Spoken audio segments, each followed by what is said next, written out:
Kua hoki atu ngā tamariki o ngā whānau ki te kura.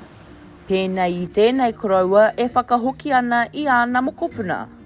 You know, it's not just kai, it's shoes, socks, clothing, everything right across the board, trying to feed them at home.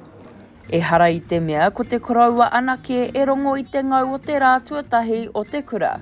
Try and get it in our pockets. You try and live on $400 a week, you know, and provide for 3 kids.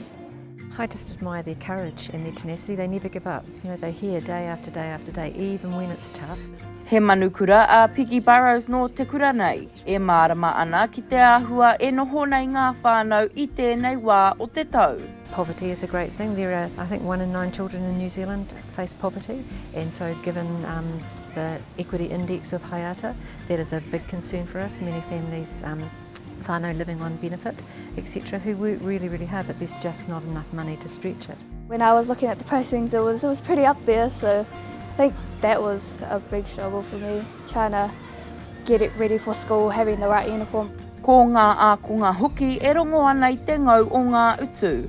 Ahakoa te kaupapa whāngai kai o te kura, ko te utu mō ngā pūweru kura tētahi ā mai nui. But also having it in my price range where it's not putting a debt into my family's situation.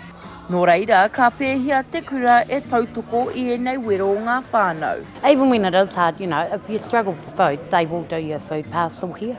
It's very whānau orientated. Things like parents are supposed to be doing that the kura does for us, and they're just always there to support.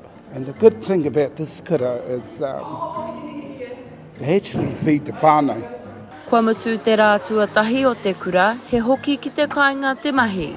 He piki ngā utu anō ki reira mō ngā whānau. Halle Taite-Pitama, Tahu News.